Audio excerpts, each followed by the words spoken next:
children of Rabbi Shmuel Cohen Gadol, and the importance, besides the fact, the tragedy of what happened during the korbanos to children, but also to think about ourselves, about the importance of our children.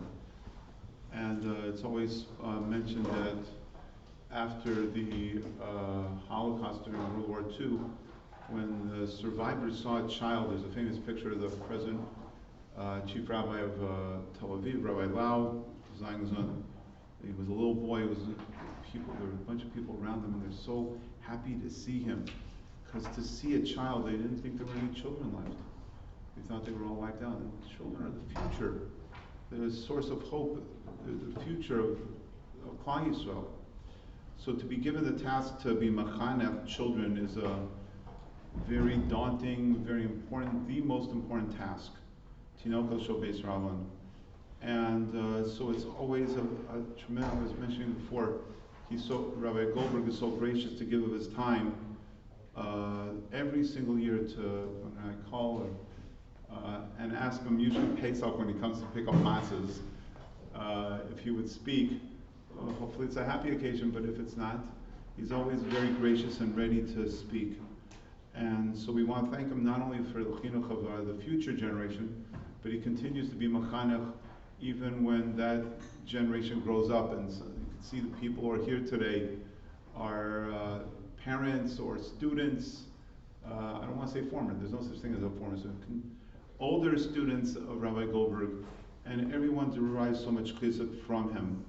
And I want to mention that the shir today is sponsored by the Schenkers and the Kirschbergs, who are also continuing. They not only entrusted their children with Rabbi Goldberg, but continue to be followers of Rabbi Goldberg. So it's really a very special cover to have Rabbi Goldberg address us today about Sinas Chinam, the Kryptonite of Klal Yisrael.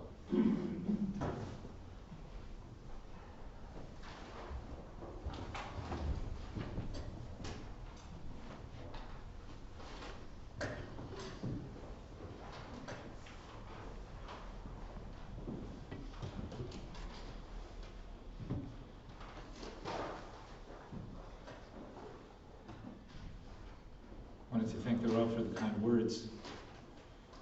I also put a little bit of, I was thinking about Rabbi Summers a little bit in preparation for this talk today.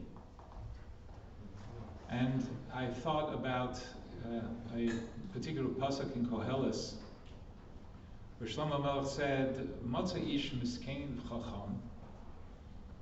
That he said, "I found a man who is humble and wise, umilet hu es ha'ir b'chachmasai," and he saved the city with his wisdom. Va'adam lo zachar es ha'ish ha'miskein hazeh, but nobody remembered this humble man. So what brought this to mind was that if you, I guess if anybody's connected with email or WhatsApp or text messaging, so you'll see that there's basically not a shul or community or subset of shul or community that doesn't have on Tisha B'Av people getting together to daven and to have people who are elucidating the kinos and providing shiurim on Inyana D'Yoma on the issue of this very important day, Tisha B'Av. And now that's something that everybody has. I was thinking back, I took a look looking for recordings of one in particular that I was looking for, of times that I've spoken here, and I don't know, it's decades, I think. And I realized that, it was Rabbi Summers really, and now everybody's doing it, but there was a time when nobody was doing it, but who was doing it was Rabbi Summers and Anshe Emes. We know what kiruv for young people, especially the Pico Robertson area, but in general, what the revolution that it caused and the growth of this community. And there was a time, now it's kind of, things have, go in cycles, but there was a time when things were very strong. And really, I think if we wanted to go back and find that who's the first one who was establishing a kehila, warm, inviting young people involved in kiruv. So it was Rabbi Summers. So you have Anshe Emes and you have Rabbi Summers, who is like this humble, wise person who saved the city, and now everybody's doing it. Everybody forgot the person who started it all, and is continuing to do it. So I just wanted to let Rabbi Summers know that not everybody forgot. We who know are appreciative and remember everything that you have brought to Los Angeles and continue to bring to the Los Angeles community, and we thank you. I would also like to say that I am dedicating the shir today. First of all, my thanks to the Kirschberg and Schenker families for sponsoring. And I wanted to dedicate it to the Ilui Nishmas Yaakov Moshe Mordechai Ben Meir Chaim, Mr. Jacob Graf, Zichrono Livrocha. Maybe we could say even Zecher Tzaddik Livrocha, and I think that he was a person who embodied a lot of what I'm going to be talking about today. And I'm sure that it has been mentioned, I did not daven here, but I'm sure it was mentioned through in the morning. Our thoughts also in the schus that might come from this for the situation, the mass of the people who are in danger. Achenu b'nei Yisrael in Eretz Yisrael. I titled today's shir Sinas Chinam, the Kryptonite of the Klal Yisrael. Now, this is a knowledgeable olam that gets together every year. So I know that you are aware of what the term Sinas Chinam is. But since you're Bnei Torah, you might not know what Kryptonite is. So therefore, I went to the Merriam-Webster dictionary, where it's there, just in case you don't know, to define what is Kryptonite. So there you will see that Kryptonite is the substance that causes the comic book character Superman to become weak when he is exposed to it. That's the classic shot in Kryptonite. But it also has an allegorical meaning, and that is it's often used to describe something likened to Kryptonite in causing someone's weakness or failure. As in, his personal kryptonite is pizza, which is something maybe some of us can relate to. We have a mishmar in the yeshiva on Thursday nights. We serve pizza. Say, Rabbi, would you like pizza? I like it. It doesn't like me. So kryptonite is something that causes us on a personal level, and I want to suggest today on a national level, to lose our superpowers.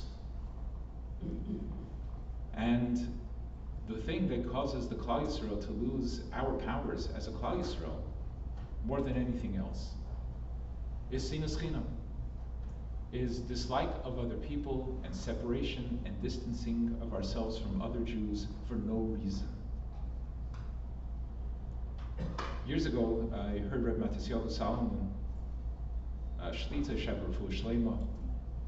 He asked the question, we're all familiar with the measures that says that Hashem offered the Torah to the other nations of the world before he offered it to the Klal Yisrael. And when he offered them the Torah, they all responded by saying, Ma kasu be, what does it say? Before we decide that we're going to buy in, we'd like to know what we're obligating ourselves to. So at that time, the nations of Hashem responded to those nations with that mitzvah in the Torah that would be hardest for them to keep. So for Edom and for the Bnei Esav, so he told them, well, it says lo sirtzach, you can't murder. So they said you can't murder. So and that's it. We live by the sword. So for that reason, we're out. And he went to the Bnei Yishmael, and he said either he told them lo sinayf, that you cannot commit adultery, or lo signayf, or you can't steal. And they said, what? That's who we are. You can't do that. For that reason, we're out. Until Hashem came to the Klal Yisrael and said, would you like to be makabel the Torah? And the Klal Yisrael, of course, said, Na'aseh v'nishma. Didn't ask ma kasu be. You, Hashem, are giving it. That's good enough for us. Na'aseh v'nishma. Rabbi Tisha asked, what if the Klal Yisrael had not said Na'aseh v'nishma? What if we had responded like the other nations of the world? And we'd have said, to Hashem, well, let's see, Ma Kosub Be, what does it say in it? What would have been the mitzvah that Hashem would have told us, which is hardest for us to keep, and which would have probably been a reason for us to say, oh yeah, that's in the Torah, so for that reason we're out. What would have been that mitzvah? And he said it was the mitzvah of Lo sisna es achicha bilvavecha. Don't hate your brother in your heart. That's our nemesis. That's our kryptonite. That's the hardest thing for us to do. As we know, the well-known Gemara, the Sekta Yuma, the Gemara says, if Mikdash Sheni, the first base of Mikdash was destroyed because of the 3 cardinal sins. But of Mikdash Sheni, what was the reason for the Mikdash Sheni? Shayu oiskin b'Torah u'b'mitzvos u'gemilas chasadim, that the people at that time were involved in Torah and mitzvahs and chesed. Mivnei macharov, why was it destroyed? So the Gemara says, as we know, Mivnei shahaisa by Sinas Chinam, because in that generation there was senseless hatred, there was Sinas Chinam. L'lamedcha, this comes to teach you, sheshkula Sinas Chinam k'neged shalosh averas. That Sinas Chinam is equal to the 3 most serious averas of Avodah Zarah, Gilui Arayos, and Shvichas Damim. So what takes away the power of the Klal Yisrael, and as we know, and we discuss it every year, the reason that we're still here, and the reason that there are rockets that are being showered down upon innocent people in Eretz Yisrael, and that there are soldiers who have to put their lives in danger, is because we haven't got the message for the past couple thousand years that we shouldn't not like each other. Yet we have to say, a couple thousand years of Golus and all the suffering that we read about this morning, I understand it's an important mitzvah, but frankly, it sounds a little strict because we're not so good at getting along. Why is it that that's so serious, that these thousands of years of suffering because of Sinas Chinam, we get it's an important mitzvah, but what is it about it that Chazal could say, we can understand the 3, Avodah Zarah, Gilui Arayos, Shvichas Damim, okay, that's serious stuff, but okay, we can't all just get along, so for that you have to suffer. So it's that question that I want to answer today. First, I want to establish that Jewish people have superpowers, that we do have, we are special. And number 2, why it is that when we don't get along, that's the kryptonite that takes away our superpowers. And if you stick around to the end, you'll find out that I did some research, and there's an antidote to kryptonite. Superman, there was an antidote. There was a way of escaping. And if we can apply that message for ourselves, I think we can maybe make some progress. Hopefully we'll have understood better why it's so important. Then maybe we can find out exactly what we need to do if we want to change things for the future. So that when I pick up the matzahs at Pesach time, so it'll be in preparation to eat them in a different locale. First of all, how do we know that we have superpowers? How do we know that we are supermen amongst the nations of the world? So it's a pasuk, of course, by Matan Torah, that before Hashem gave the Torah to the Klal Yisrael, he had a few words of introduction, and he said that as a result of receiving this Torah, v'yisam li segula mikol ha'amim, that you will become the Am Segula, which is usually translated as the chosen people. It really means that you're the nation which is capable. Someone who's mesugal means that he has the capacity, he has the ability to be able to do it. So you're going to become the most capable nation amongst all the nations of the world. Kili kol ha'aretz, and Hashem says, I'm in a position to tell you that you're the best of all the nations of the world, because the whole world is mine. So I know exactly who's there, who's in it, and I know that you, as a result of receiving this Torah, are going to become the nation which is above all others. Furthermore, Pasuk says, "V'atem teyulim mamlechas kohanim v'goy kadosh," and you're going to become for me a nation, a kingdom of kohanim, means teachers, v'goy kadosh, and a holy nation. Elo devarim asher tedaber b'nei Yisrael. These are the things, Moshe, that you should speak to the Klal Yisrael in preparation for their receiving the Torah. Rabbi Seforno says, what does it mean? V'yisam li segula mikol ha'amim. You are going to be capable amongst all the nations. So he says something which is really a machlokas rishonim, but this is the shita of the Seforno. He says, "Afal pi shekol hamin ha'enoshi yakar etzli," even though all of humankind is valuable and precious to me, mikol yeser hanimtzoim hashvelim, from anything else that exists on planet Earth. Ki hu levadai hamechuvan behem, because the reason that everything else in the world exists is only because it exists to serve human beings. As the pasuk says, Adam, human beings were created. They're precious to Hashem, which should be the Mishnah in Avos says, Chaviv Adam. Human beings are precious because they were created b'tzelem Elokim. Mikol makom, but still, atem tiyuli segula mikulam. So the Seforno says that all humankind is mesugal. They're all capable. They all have the capacity to be, as he says, tselem Elokim, that they're all created in the image of God. It's just that of all the nations who are mesugal, who have this capacity to achieve perfection, you, the Klal Yisrael, need to know that you are the most capable. Of all the things that exist on planet Earth, who are all created to serve human beings, that's why Reb Dessler says we're a month away from Elul, less than a month away from Elul, and very close to Rosh Hashanah. On Rosh Hashanah, Reb Dessler says everything in the world is judged, even rocks, even inanimate objects. Why? Because they only exist to serve people. So depending on how it comes out for us and our Yom Adin, that's going to determine whether this rock deserves to exist. So everything in the world has a purpose, but their purpose is only to serve human beings. And the ultimate in terms of the capability and capacity to reach perfection is amongst the Jewish people, amongst all human beings. Then this Sforno goes on to say, well, we're misugal mikol ha'amin, we're the am segula, amongst those who are misugal, we're the most.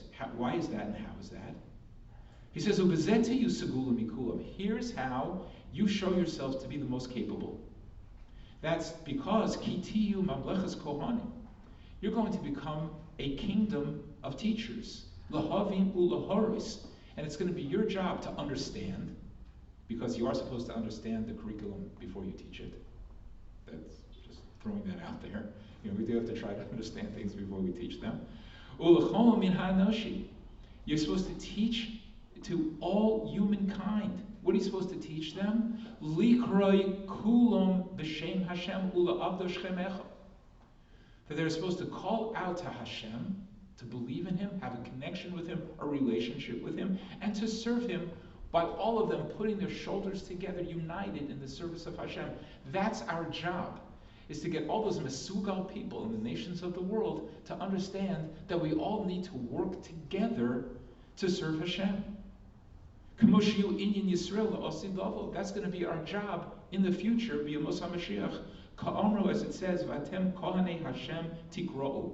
You will be called, at that time when Mashiach comes, Kohanei Hashem, every Jew will be, because every Jew is going to be responsible for teaching others to work together to serve Hashem, and as it says, Ka'amro Ki B'tzion Teitzei Sar.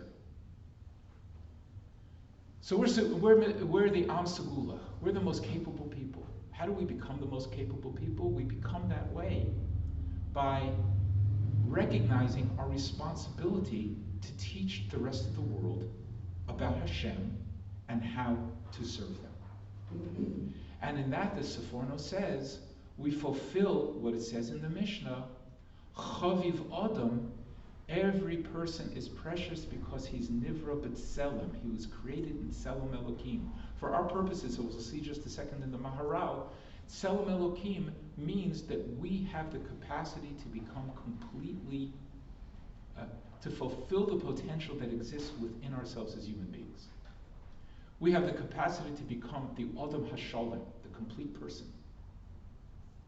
So everybody can do that, but the Jewish people, we have that a little bit more. Our job is to teach the world that they have a Tselem Elokim, and they should live up to that image of God which is placed within every person. Now, in number 4, the Maharal explains that this notion of Tselem Elokim is something that every human being has, but again, as we saw in the Seforno, It's something that Jewish human beings have more. There's a level of Tzem Elokim by Kol Min HaEnoshi, by all people, but the Jewish people have that more. And he says the following, he's Af Sha'amar, even though the Mishnah says, as we quoted in Pirkei Avos, Chaviv Adam, that every human being is beloved, Ein Ze Kolo Kol Min HaAdam, it's not really including all types of people. Ki Kvar Amru Zal, because Chazal already said, Ki Atem, you the Jewish people, Akruyim Adam, you are called Adam, Ve'en Ha'umos Kruyim Adam, but the nations of the world are not really called Adam. They don't get that designation of being Adam, human. Ki'ilu Shleimus HaBriya Shehula Adam Befrat. That Ke'elu Shleimus HaBriya Shehula Adam Befrat. The Shleimus HaBriya, the Shleimus, the completeness of what it means to human being, Hu Yisrael V'lo L'umas. The capacity to achieve ultimate perfection is only to the Klal Yisrael. Kasher B'yarnu Parmim Harbe, this is a sheet of the Maharal that he explained many times. Masha Yisrael B'frat Nikrayim Adam, it's only the Jewish people who are called Adam. V'hu Devar Bor Me'od, and he says that it's very clear that that's the case. Now he asks a question. V'yafkim Ma'al Zeis Eino Rak Yisrael B'vad, even though this true Tzelem Elokim, being the Adam Hashalim, Chaviv Adam, is only for Jews. Amar Ozeh, in the Mishnah it says Chaviv HaAdam. It says human beings are precious. And the Mishnah does not say Chaviv in Yisrael. It's the Jewish people who are precious. So if it's only the Jewish people, so why does it say Adam, which refers to all of humankind? Why did the Mishnah use the word Adam if it doesn't apply, if it only is applying to Yisrael? So on that the Maharal says, Ki kasher nivra ha'adam, when Adam Rishon was created, hayamayla zois la'adam v'lanoach, this maila of achieving perfection, the ultimate in Tzelem Elokim, the image of God, that existed amongst all people. Av ki enam b'shem Yisrael nikrayim. Adam had it, Noach had it, those generations had it. But after Hashem chose the Klal Yisrael, then Nisma'it Hatzelem Hazeh Etzel Ha'umas. They still have Tzelem Elokim, but it became diminished. And now the Klal Yisrael became the ones who were the ultimate expression of what it means to be able to achieve human perfection, the Adam Hashalim. Mikol Makom Hatzelem Eloki Hu Shaykh LaAdam B'Mashahu Adam. But every human being has a Tzelem Elokim. Now if you drive down the streets here in Los Angeles, you might say, that's a Tzelem Elokim. So the answer is yes, it is. Somewhere in there is a Tzelem Elokim. Unfortunately, it can be very varied. And it's extremely sad. But the Maharal is saying, when the Klal Yisrael was chosen, so we now are the ones who ultimately, we're Mesugo Mikol Ha'amim. Everyone's special. Every human being has the Tzelem Elokim. But when we were chosen, amongst the Ummos Ha'olam, it became less.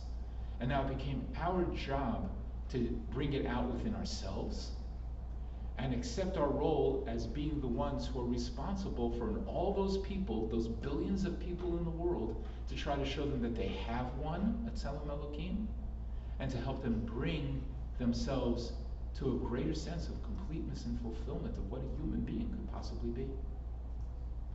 Because that's what Adam means. Adam is Adamah, it's ground, it's earth. Earth, the Maharal says in a different place, means potential. The earth is something in which seeds grow. So Chaviv Adam Shenivar B'Tzam, we have potential. Happens to be that because of Schus Avos, because of the nation that stood at Har Sinai, we have a greater potential to achieve that. But it's our job, first of all, to achieve it within ourselves, and then to be able to teach it to the rest of humankind. So our job then, if we want to actualize our powers as this Am Segula Mikol Ha'amim, we have to realize, what do we have to do as Yidden in order to bring out the most Tzelem Elokim that we can within ourselves? So how we go about doing that, I would like to turn to an insight of Reb Chaim Zaychik, Zecher Tzaddik L'Bracha, of the great Bali Musar in the Navardic tradition, thanks to common friend and Rabbi that I have with Rabbi Summers, Rabbi Luban, he revealed his existence to me during the years that I was in Yerushalayim, Reb Zaychik, and he was just a short walk from the yeshiva in Sanhedrin Mechevet. So many times at lunch I would climb up the hill and I would go visit him. He was a person who started the system of Sephardic yeshivas in the Russian Pale. He himself was sent to Siberia. There are many stories about him. Once when he managed to escape for a period of time and ran through the forest, and he saw that there was a Jew who lived on the other side of the forest, and he was broken, starving, in terrible conditions. And the Jew came out and said, "Do you want something to eat or something to drink?" He goes, "That's not what I need." He goes, "Do you have a Gemara?" And he had a volume of Nazir and Nadarim and Nazir together, so he tore it in half and he gave Reb Zaychik the Nazir and he kept the Nadarim. That was Reb Zaychik. There's a story that he brings. He has a sefer, many svarim, but one is called Ma'oros HaGedolim. In English, it's called Sparks of Musar. It's a very valuable little sefer. It's stories, all proven. He writes who he heard the story from about the Gedolei Chachmei HaMusar. And one of them he writes about is the Chafetz Chaim. And he has a Maisa there that there was someone who went to the house of the Chafetz Chaim, and he heard the Chafetz Chaim up in his attic. Every day he would go to his attic and he would make cheshbon nefesh, a personal accounting. And he heard the Chafetz Chaim talking, Yisrael Meir, he would Hashem, it's Yisrael Meir, I came to speak with you, I need your help. He recounted how the Chafetz Chaim talked to Hashem privately, outside of times of tefillah in his room. And I guess later people said it's known that the person who Reb Zaychik is writing about, who heard the Chafetz Chaim in that little room, was Reb Zaychik. This is just a flavor of the person who wrote this. So he brings two Gemaras. One is at the beginning of Parshas B'chukaisa. There the pasuk says, when it's speaking about the brachas that will come to the Klal Yisrael if we are amelim b'Torah, it says one of the brachas is v'radfu mikem chamisha meya, 5 of you will chase away 100, umeya mikem ravava yirdafu, and 100 of you will chase away 10,000. That's what's going to happen if we keep the Torah. So even if you didn't go to the orally old math department, you know that if you figure this out, that the math doesn't work. Who noticed this? Rashi. And Rashi says, he goes, is that the right accounting? Is that the right math? Because 5 chase away 100, that means each one chases 20. So if you have 100, then they're going to chase away 2,000. It doesn't say 2,000, it says 10,000. So what's with the math? So Rashi says,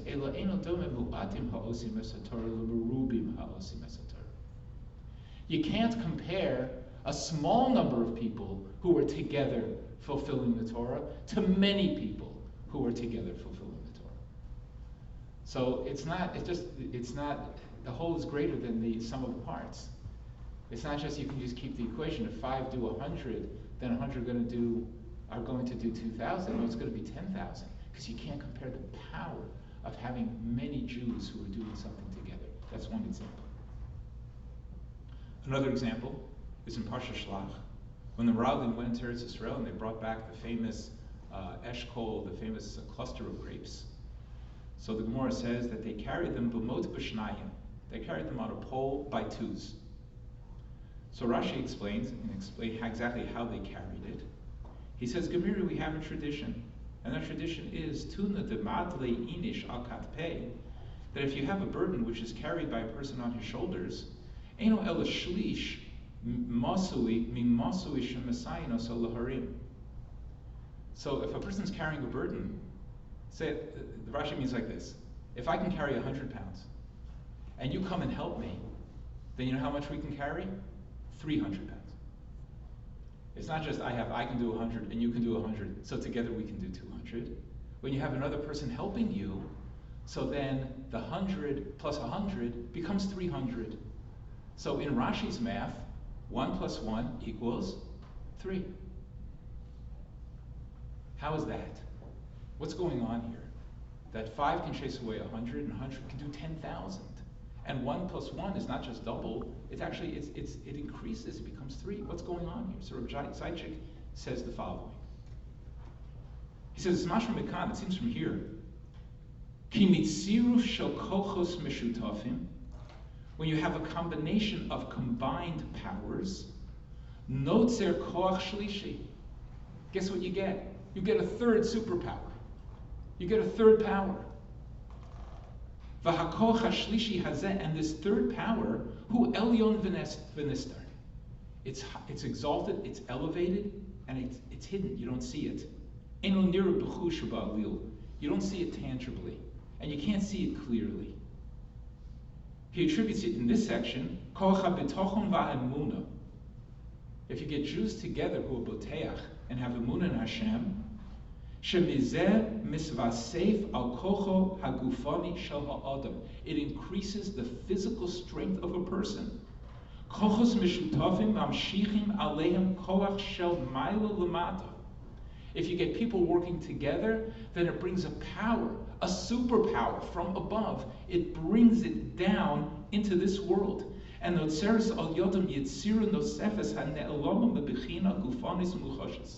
it gives a person a power and a strength far beyond those of mortal men. It's not just 1 + 1 = 2. It's 1 + 1 = 3. We're tying into a power which is, we don't understand how it works, but it's beyond us. Umikol shemisrabe hamishutafim. And to the extent that you increase the number of people who are working together, misrabim gam hakochos hane'olami v'hanoisavim.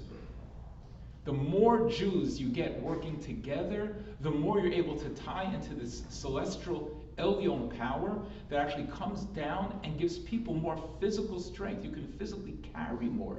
You can fight a war more effectively. You can chase away 10,000, even though it should only be 2,000. Because you're tying into this koach shlishi, this other powered strength that comes in an unknown, unseen way, but it gives an actual, tangible, physical power to people. That's what Rashi's telling us. And then he goes on to say the following. Koach harabim adif. The best is to have the power of the public, of many people doing things together. Yesh al yad al yedei zeh gilui yoser shahatzelam ha'elokim sheba'adam. Because if you get people working together, then where's this power coming from? There's more of a revelation of the capacity of human beings. There's more tzelem elokim. There's more shleimus ha'adam. When you expand the capacity of people, it's not just an individual person, but it's a group of people. And why is that? He says, "Rak al yedei shituf kochos notzeres segulas bitui hatzelem eloiki." It's only when you have a bunch of people together, working together, that you get to tzelem elokim. Ki adam echad eino mesugal ba'atzmo es haschus sheyeh tzelem elokim nirabai. Because no individual, maybe Yechidei Segula, maybe Reb Chaim Kanievsky, but rank and file people, regular folks, we don't have the capacity to bring out that potential, that Tzelem Elokim. Rach tziruf shel netzutzos v'cholokim tovim. Only a combination of sparks and parts and sections shel anashim rabim, of many people. If you get them all to work together, then b'kocho l'galusu l'haros es hatzelem eloki. Then you can have tzelem eloki. Chaviv adam shenivra b'tzelem means that nations of the world, Jews in particular, when there's many of them together, working together, then you have a potential to have the tzelem elokim. Because every individual, not everybody is able to do it on their own. You know, it's a tough job, this fulfilling potential business. But if you have a group of people working together where this one fulfills the lacks of the other and this one compensates for the other person, so then that power, the koach shlishi he described in the previous paragraph, that koach shlishi comes from greater revelation of the spiritual potential which becomes manifest in a physical reality of what it means to truly be a human being. But he said it only happens when you have people who are working together. There's a Holocaust museum in New York. And Mrs. Goldberg and I visited there a few years ago. And I found on the wall there a statement from a survivor of Auschwitz. His name was Mike Vogel.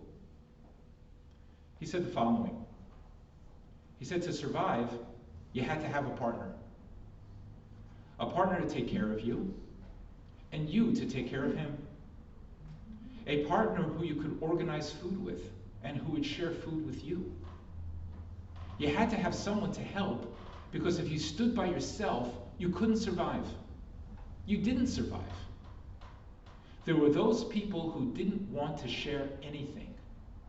They were always afraid to share a piece of bread. And those were the people who went first. So he's talking about physical survival. We're talking about physical and spiritual survival. Rav Zaitchik is saying, when you're working with somebody, there's more tzelem elokim, there's more siyata d'shmaya, there's more amun and bitachon, there's more godliness in your life, more able to see the potential of what it means to be a person. But that only happens when people are working together. A person who says, "Ani v'afsi od," it's only about me. I'm not. You can do whatever you want. You know, in the 7 Habits language, they call it a person who's win. He's not win-lose. I don't want you to lose. But I'm just into win, which means I'm doing my thing. I close my door, and I'm about myself and my success. And if you succeed too, no problem. Just don't bother me. So as Mike Vogel said, those are the people who went first. That's not a recipe for success. Rav Zaitchik is saying the reason why.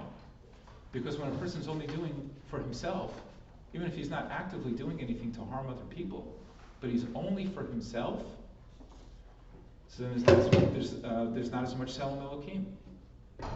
And without Tzelem Elokim, then we don't get that Koach HaShlishi, which enables us to do so much more physically and spiritually. As I'm pretty sure I quoted here before, because I try not to miss an opportunity. The Chazon Ish wrote in a letter, he says, Ki amnam echad ve'echad shnayim, even though in truth 1 + 1 = 2, ach ein echad magia le'erech etzi shnayim, don't think that if you take away 1 from the 2, that you have half of the 2. 1 + 1 = 2, but don't think that 1 is half of 2.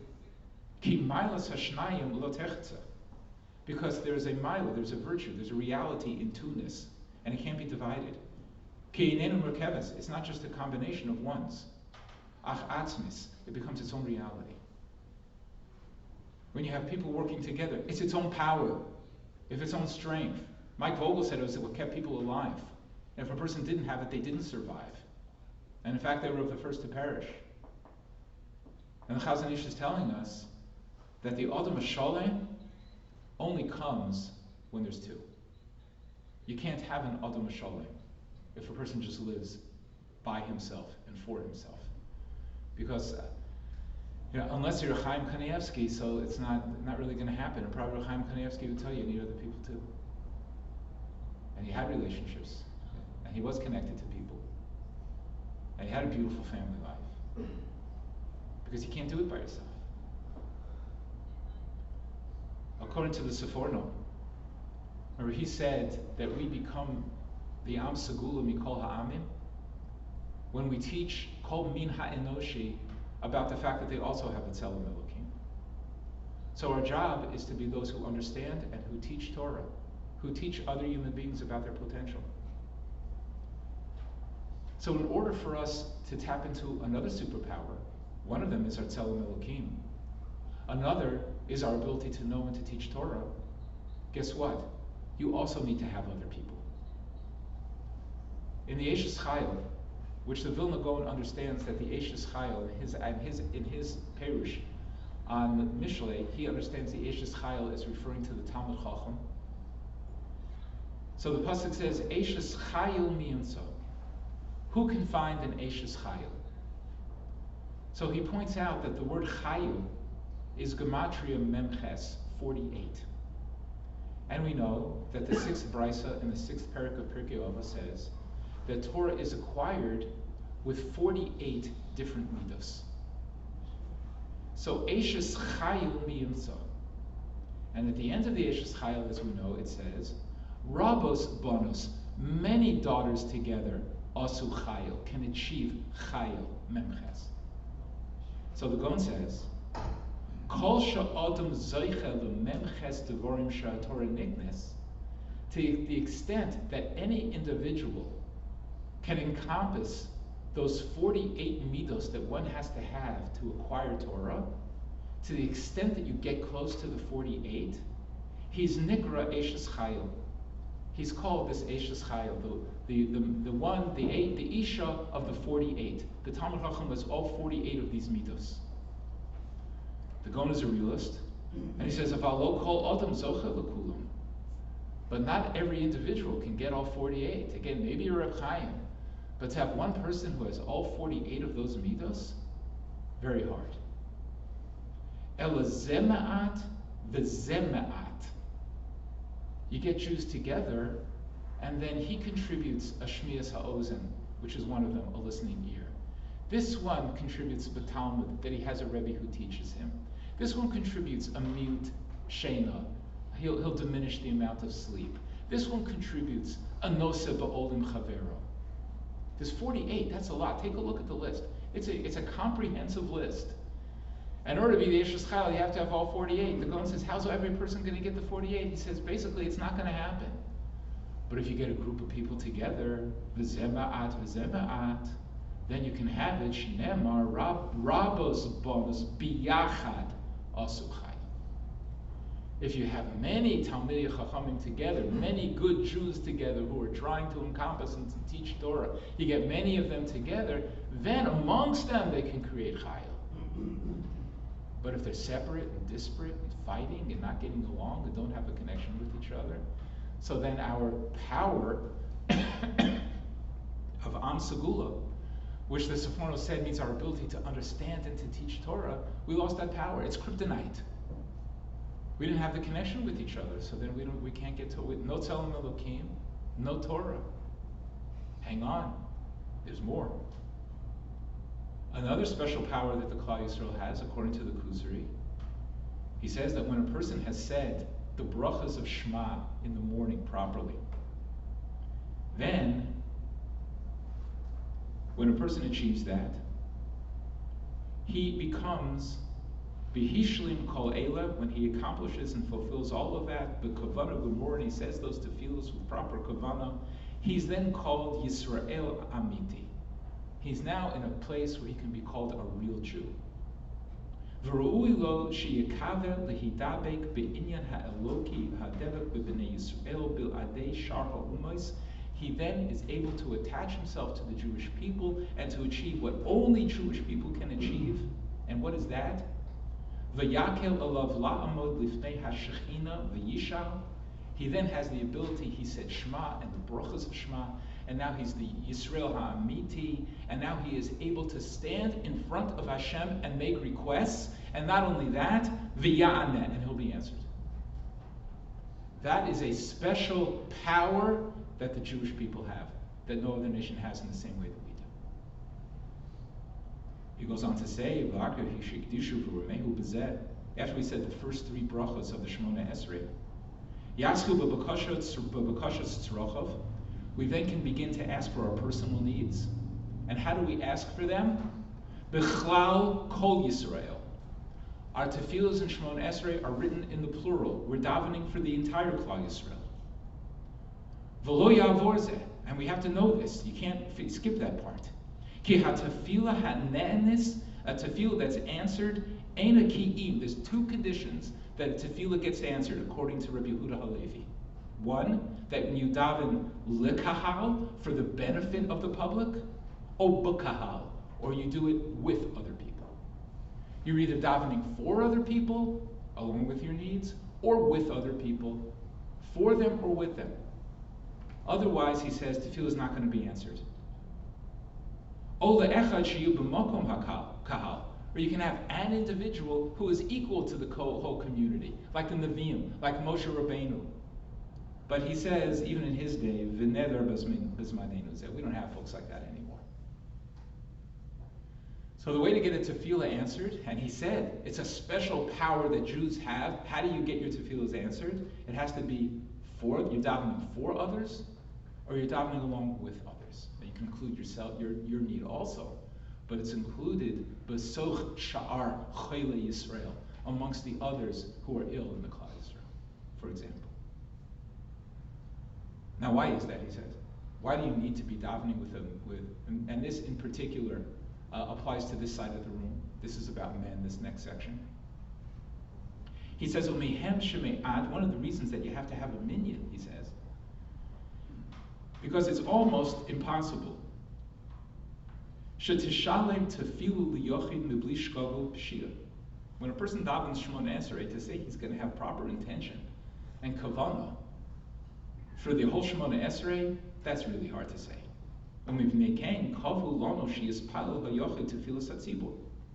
Therefore, Chazal said you should try to daven tefillah b'tzibur. Shetihi tefillah so b'tzibur, ba'od sheyuchal as much as you can, lo pachos me'asara, and daven with at least 10 people.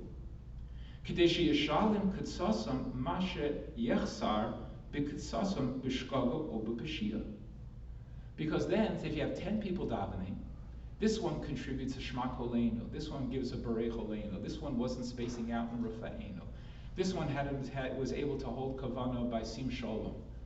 So for one person to say, I went through the whole Shemona Esrei and I had Kavanah for all the tefillahs, that's really hard to be able to do. But amongst the minyan, so then you can have everybody contributing. V'yistader mehakol tefillah shlema b'kavanah zaka.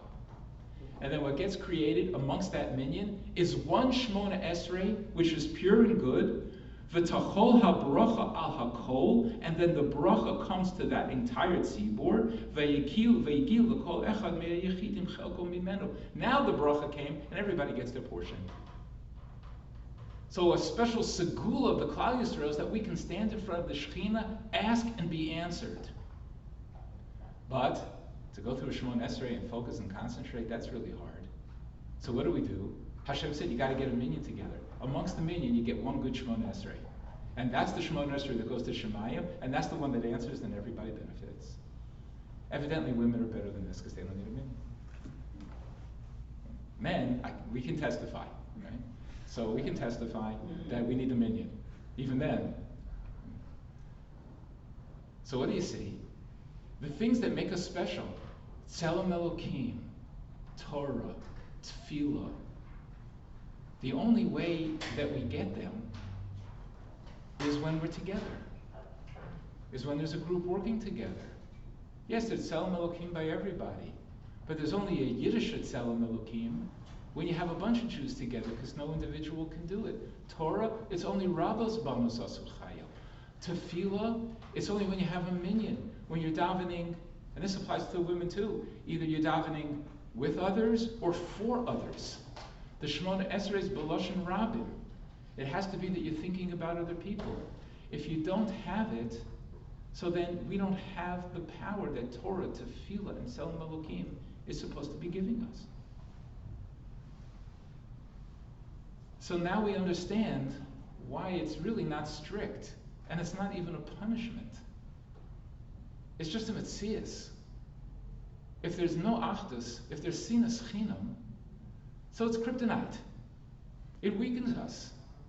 It takes away the special powers that Hashem gave to the Klal Yisrael. And that's what the Maharal says. He says, Val Malas HaMikdash Sheni, the whole virtue of the second Beis HaMikdash, because there was no Shechina in the second Beis HaMikdash, the Maila was Shahaya Machmas Yisrael Atzma, it was come the Jews themselves. Udvar Zeh Borward, and this is clear. Ki Yisrael Heim Misachadim Al Yidei Beis HaMikdash Shehaya Lahem. The Klal Yisrael came together through the Beis HaMikdash that they had. There was a Kohen Echad, one Kohen Gadol, Mizbeach Echad, one altar. The Nesru Habamos, it used to be before then, when there was no Beis HaMikdash, everyone had their own private little Mizbeach, and everybody served Hashem individually with the Beis HaMikdash. The Isru Habamos, you can't do that. Everybody has to come together to daven. Shelo haya pirud v'chiluk b'Yisrael, and there was no disparity, dissension, disliking amongst the Klal Yisrael. Devar zeh mavur.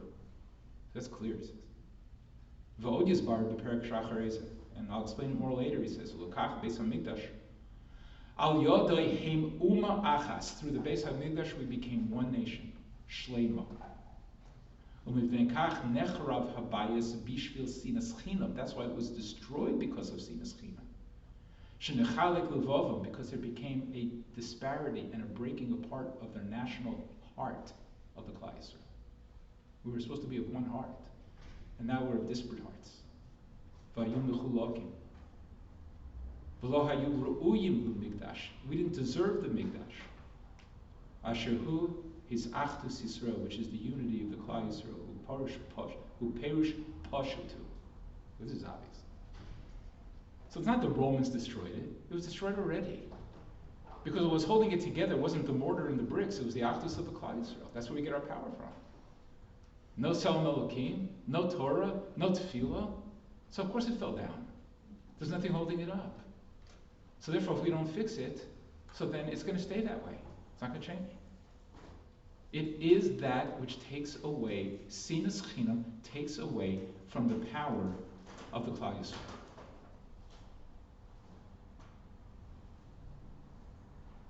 I heard from Rabbi Dess yesterday, he quoted Rabbi Yaakov Kamenetsky, Zecher Tzaddik L'Bracha. He said that Rabbi Yaakov said the Beis HaMikdash was destroyed because of Sinas Chinam. And one of the things you can't do today is be Shoel B'Shalom. You can't say Shalom Aleichem to somebody. It would seem that today would be the day, Dafka, you want to say Shalom Aleichem.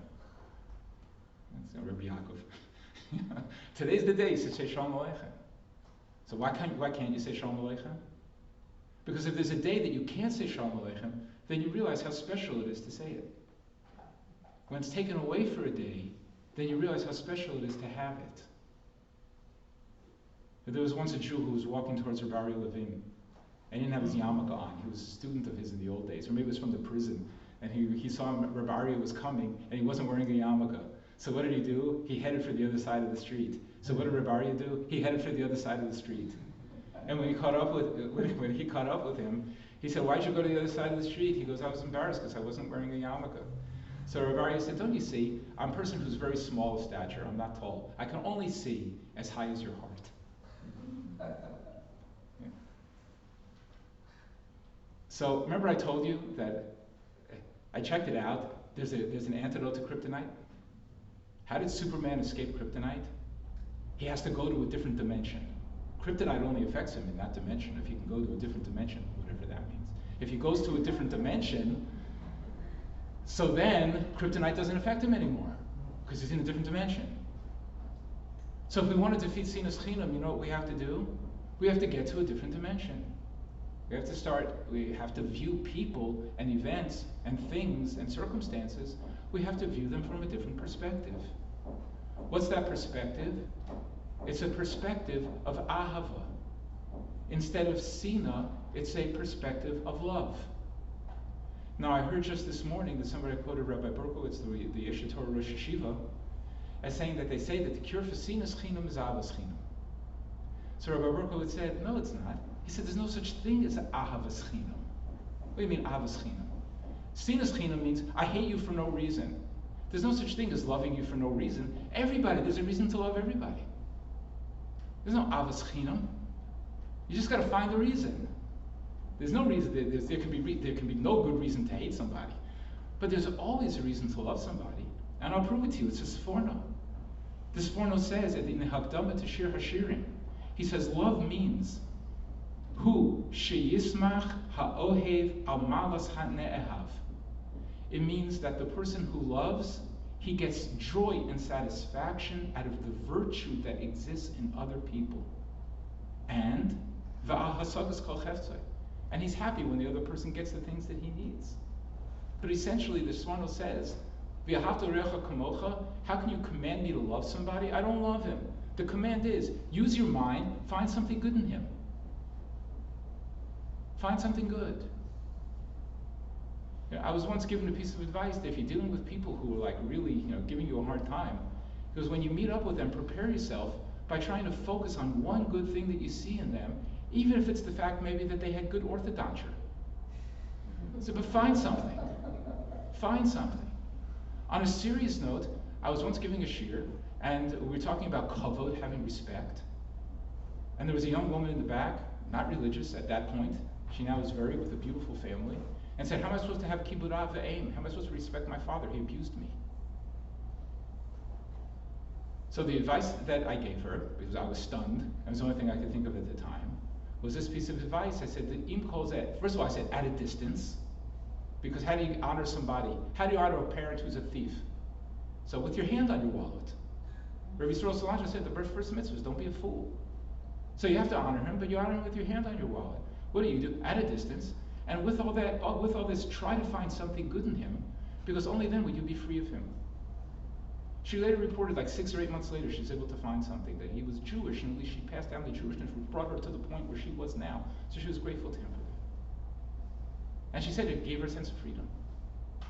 But even in the most dire circumstances, it's possible to, that's an extreme case. But how about the normal things that separate people? The things that we fight about and argue about? So it could be that there are issues and you have to fight and argue about them. But it doesn't mean you don't love a person. It doesn't mean when you meet them you don't focus on the good thing that you can find. It means putting ourselves into a different dimension. As Rashi says in Bereshis, V'man Yedativ, Hashem said about Avraham Avinu, I know him. Rashi says it's a lashon chiba. I know him is an expression of love. Because if you love someone, then you're makarva, you bring him close, v'yodel makiro, and you get to know him and you appreciate him. And the more that you can know and understand and appreciate people, the more you'll love them, the more you'll see the virtue, or you'll see their struggle, and therefore it won't bother you so much. I once talked to a physician who's an expert in attention deficit hyperactivity disorder. And he explained to me that many children who have ADHD, they feel boredom as physical pain. So we know there's an expression in English, bored to tears. And we've probably all experienced that. I hope you're not experiencing that now. But we've been in situations where I'm like, I'm going out of my mind. And so for kids with ADHD, that's what they're feeling every day. Now, if it's a really interesting thing that's moving fast, so then that's not the problem. ADHD means you can't focus when things are boring. But they feel the boredom as pain. So if teachers understand that, okay, we still have to, I can't have them climbing the walls, it's true, but at least I have a different sense of compassion. I feel differently. Oh, somebody's sticking him with knives while I'm teaching. Maybe it is hard to sit when you're sitting on a cushion of nails. It's very hard to sit. I understand that better. That means I love you. So what I would suggest, Rav Wasserman said a very important thing to a group of mechanchim. And so one of the things I downloaded was when Simcha spoke at a banquet, I'm not sure what year it was, many years ago. He said, you need to know, tzarich l'das, sheha'ava titached rak le'yochid. You can only love an individual. Yecholos lihios li'eser ahavos li'asar yechidim. I can have 10 loves for 10 individuals, but I can't love a minion. I need to see a virtue in every person. When I concentrate and focus on that milo, that brings love. So instead of dismissing people, and not for me, not my type, they did this, they said that, they touched me last, they stepped on my shadow, whatever it was. And if it was a serious issue, serious issues need to be dealt with. But there's no such thing as avos chinam. There's always something to love in another person. And the virtue is that if we can love each other and get together, well, if we get together, then we can daven. Because our individual tefillah is, who knows? But together, so we have a good Shemona Esrei. All together, we made a really good Shemona Esrei. And then we all get the bracha from that. Torah, who's the Eshes Chayil? Who's got all Memches? Oh, but all of us together, so we can contribute, we can have a Memches. Tzelem Elokim, being a mensch, being a human being as best as we can be, that only happens when we are together, Reb Zaychik says. And then you end up getting this koach shlishi, which means you can chase away your enemies way better. And you can even lift up things. You're stronger, you're physically stronger, and you're spiritually stronger. That only comes when we work together. So the reason that we're still standing here in this situation is because we're exposed to Kryptonite. We're exposing ourselves to that which takes away our superpowers. And the only way we get Mashiach back is we have to be Jews the way Jews are supposed to be. So my recommendation would be, if you wanted to take away something from this, something that Goldberg recommended, and he says that kavod and chesed, you get hainu hach, they're really the same thing. maybe take 5 minutes a couple times a day, or let's say 5 minutes once a day, and think about somebody and try to figure out how you're going to honor them, or how you're going to do a chesed for them. And chesed and honor, basically the same thing. Try to think of somebody, maybe somebody not having start easy, someone you like already, and think about what can I do to honor that person a little bit more. So let them know that I value the kedusha that exists within them. That helps to bring people together. If you have people together, that's the only way we survive. It's the only way to survive, literally, it's the only way to survive. That's what the man said. So I hope that that's that we follow the path. Yes, we're Jews. Yes, we have superpowers. Yes, those superpowers are Tzelem Elokim, Torah, and Tefillah. Can we lose them? Yes. How? Exposure to Kryptonite, Sinas Chinam, because that separates us and breaks us apart. Then the Beis HaMikdash falls down, and everything else that gives us our power falls down. Can we get it back? By transporting ourselves to a different dimension, a different way of looking at ourselves, a different way of looking at the world, a different way of looking at people. And it could be that in 5 minutes a day of thinking about how to have kavod and how to love other people, it could be that could make the steps to bring us all back together and bring Mashiach Tzidkeinu.